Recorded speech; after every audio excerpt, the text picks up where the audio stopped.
we just finished with Ascent, and it's, you know, what an incredible, crazy weekend. I mean, I was almost nervous going into this weekend because I didn't know if we could replicate the magic from last time. And I think, I mean, I'm the only one in the car right now, but I think I speak for everyone in saying that, like, we didn't just hit last time, we topped it. And it's crazy, and now it's just back to back. I'm on my way to speak at John Romaniello's mastermind, who was a speaker at mine. So I guess that means that I'm officially in the circle jerk now. They speak at mine, I speak at theirs, we all speak at another person's.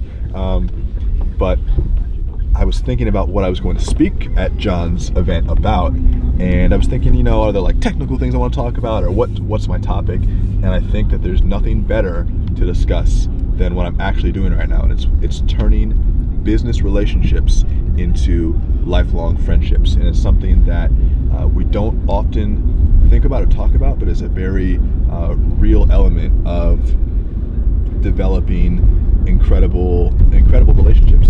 And really what ends up happening is, you know, we spend so much time fostering these business relationships that if we treat them like friendships, they improve our lives, because we often think that of business as being very transactional, as being something that I give and I get, and, you know, I'm trying to leverage myself and trying to network, and that's an important part of it. But if you're going to be in business and build something around a community or around an idea, it really, really helps, and it really is very satisfying if the relationships that you form aren't just transactional, but are truly fulfilling. And so there are a few things that you can do to make sure that that's your reality, and I'm going to talk about that at Roman's Mastermind, so stay tuned. I can hear it, which is the most important.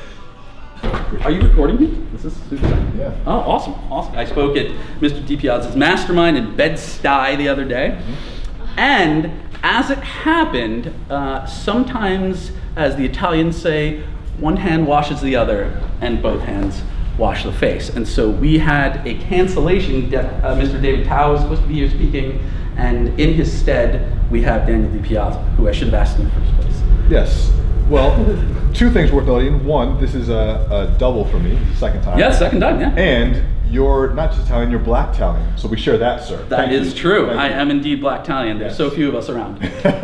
Also want to point out that I recognize some people, and Randy, what's up? I saw Randy in the airport in March. He was like, hey, you were at Roman's last mastermind. I was like, who are you? It's like, hey. I want to talk a little bit today about turning business relationships into lifelong friendships, because for me, I have found that that has been a key component of all the goodness that's come my way. And I'm not just talking about money. In fact, I'm talking about that least and last of all. Business partnerships are, if you think about it, for all of us who have our own businesses, are the entryway to our lives as entrepreneurs, as thinkers, as creators, as doers, as leaders. Like, when people interact with us on a business level, and this could be as a client-facing thing, a customer-facing thing, or business to business, business peer to business peer, we're all business peers here. These relationships are the entry point, the access point to our lives, and really to really getting to know us as people. But a lot of times, I think there's this idea that these relationships are very transactional. I mean, and I'm, you know, joking on you, John, but it's like, okay, you scratch my back, I scratch yours. There is an element of that, but does it go deeper than that? Can we build relationships that are real and aren't just about what can I get and what can I leverage? And I found that by building those relationships that are deep, that are real, that are true, it's so much more fulfilling. It's so much more fulfilling to go through your life and interact with people that end up becoming part of your business, that contribute to you, that end up bringing you new customers and sales, but then are also really there for you in your life. And I've noticed that I get the most joy out of that. And I'm thinking, what are the common elements? What are the core elements? And I was trying to break this down, even on the car ride over. What are the things that I've been able to do? Maybe there are parts of my personality that I've been able to accentuate, or the things I've been able to like actively cultivate that have allowed me to do that. And the first thing that I think has really allowed me to make some of these relationships much more meaningful and deeper and long-lasting is truly giving. I'll give you a few examples. There is, I think a certain amount of bandwidth that we all have for the relationships that we have in our lives. And you know, like for instance, you'll look at your text messages and we all have messages to return and people we want to speak with. But like if you look at how much incoming communication we all have, it's very hard. I mean, show of hands, how many of us can agree that like we all have a lot of people who want our attention and who need our advice, who need, you know, I mean, and I say this almost like jokingly, it sounds a little like, you know, a little D-baggish, but I have so many fucking unread text messages and I'm not gonna get back to them. I can't get back to you. I have 240 unread text messages. Where do I start? Because if you return one, then it causes another conversation. If I respond to you, you're gonna respond back. Now it's a conversation. It's 240 conversations, I can't do it. That doesn't include email, fucking WhatsApp, DMs, smoke signal, owl, like all that shit.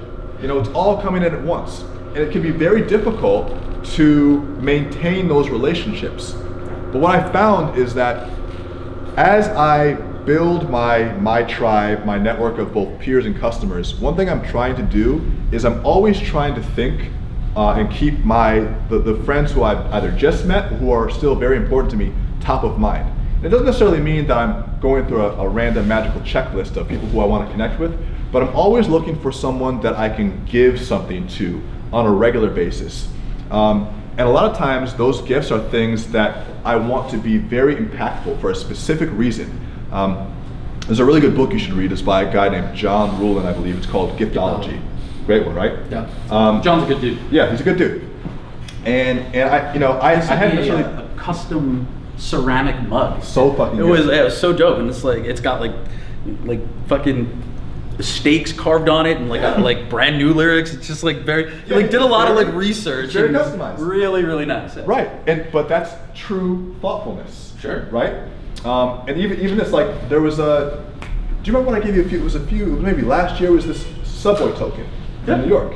Yeah, it's great. I love it. I saw it. Yeah, it was so this classic subway token. I was flipping through some old belongings, and I had a box of like mementos, and I had a pair of classic New York subway tokens. You know the one with the little silver dot in the middle and the bronze ring on the outside? You wouldn't know. Yeah. You wouldn't. Yes. No, I mean, so back before Metro cards, you had to use tokens. They were little coins. Chuck E. Cheese tokens. That you carried around that had they were not legal tender. You could not use them anywhere else but in New York City subway.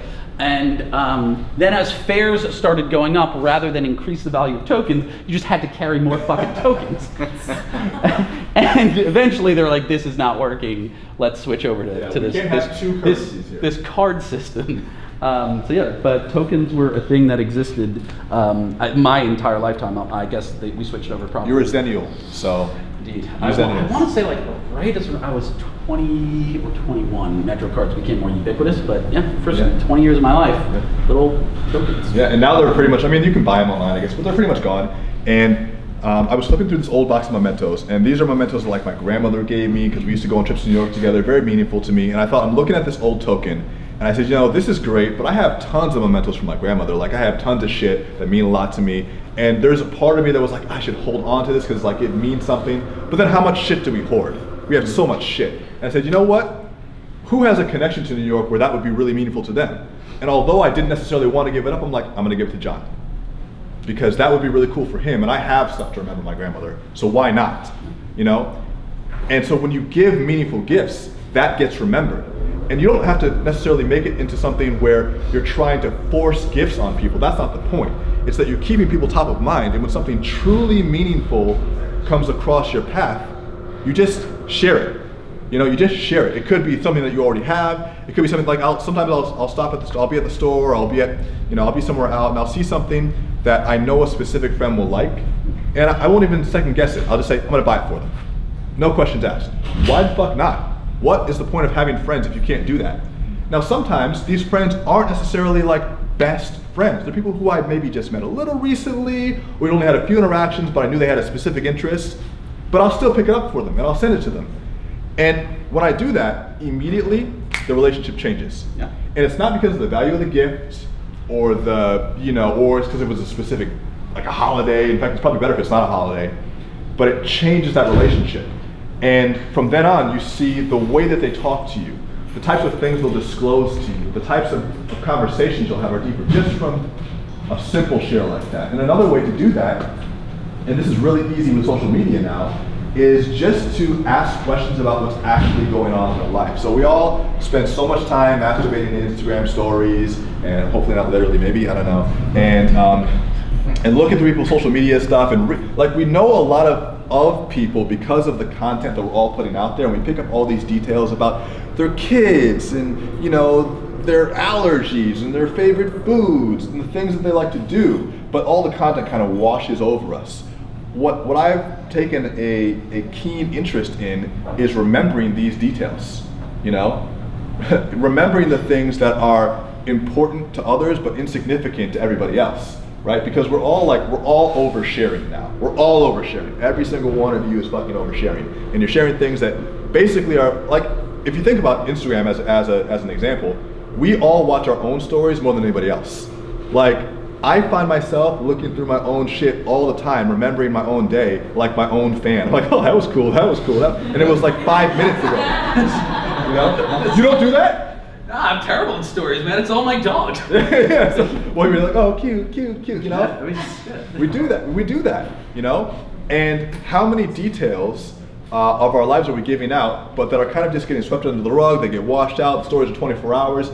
I pay attention to what friends, acquaintances, associates are putting out there, and then I'll make sure to ask specific questions. So I'll be like, I have a friend who I know just competed in a marathon, and he might be a business friend who I just met, but I'll be like, hey man, how was the training for that marathon? Like, what was up with that? Or, oh man, like, I'll talk to Roy over here. Roy does my camera work on my film and video editing, and this was months ago.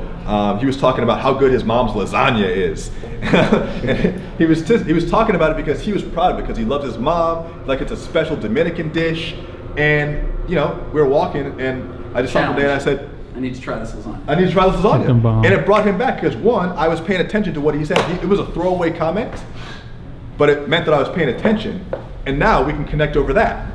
So I'm thinking about things constantly top of mind that people are saying, and trying to keep track of all the things that are important to others. Even though I know I'm not going to catch everything, those little meaningful things, like the fact that, okay, and I'll say straight up, when I came in, I saw Randy, I'm like, I need to make sure I know his name before I come in here, so I purposely looked him up. I'm like, that's Randy. Now and I'm not going to forget now, because I'm like, I came in, I called you by name again, so now it's in there. But like, those little details matter. And maybe one by one, day by day, doesn't seem scalable, but over the course of a career, that's what really becomes momentum. That's what really gets you these opportunities. Is there like conscious thought in terms of like, okay, that's a person I want to get closer to? Or is it just something about your initial interaction with them that you're just like, that is a cool person, I'd like to be better friends with them? I mean, so I guess it's ultimately like, how much is driven by pure emotion and how much is like at least a little bit mercenary in terms of like, this is a good relationship to cultivate? Oh, it's definitely both. I mean, some of it is there's a vetting process, because friends of good friends are automatically much closer to the circle. Sure, yeah. You don't have to do the work. Yeah, exactly. If you recommend someone to me, they're already like in stage 2 or whatever. Yeah. You also become better at selecting who you want to let in, because you start to recognize characteristics that you like, you start to see types of people that you want to work with, and then eventually your friends start passing you people, and all of a sudden your network is curated. And so you start doing these things, you start actively thinking about what friends want and need. You start actively remembering, and even, Facebook lists fucking birthdays now. So it's not hard. You start actively thinking, well, I'm going to New York, I'm going to Philadelphia, I'm going to be in San Diego. Who's around here? Like, taking account of who is in your space and putting a little bit of thought into it. It doesn't have to take a master plan. You don't need an Excel spreadsheet. You don't need to categorize. I have some friends who will like try to systematize their friendships, where they like tag which friends are in which city in Gmail. They have some sort of spreadsheet, they CRM it, and they really, really do it. I don't do that, but I do put thought into the interactions that I have, and I try to make sure that, one, I'm keeping my closest relationships top of mind, because we know that our strength and our energy, and a lot of times our endurance comes from those around us who support us. And we have to be giving in order to receive. We're not going to be able to call upon our friends. We're not going to be able to ask if we're not also giving. And let's make no mistake though, we all need support here. And so we have to also be that supportive force, you know? And so it's entirely worth your time and your investment to make sure that you're not letting those relationships go cold. You know, it's entirely worth it to, if you see a friend having a hard time on Facebook, even if you haven't reached out in 5 or 6 months and you haven't had a deep connection in a while, if you see them struggling, doesn't have to be a social media thing for show where you like it or you post. You can just text them and say, hey man, I'm really sorry that your dog died. Like, that sucks. And and I know that you really loved him, and that's, if you need to talk. And some people might not think that's a big deal, but like, to that person it is a really big deal.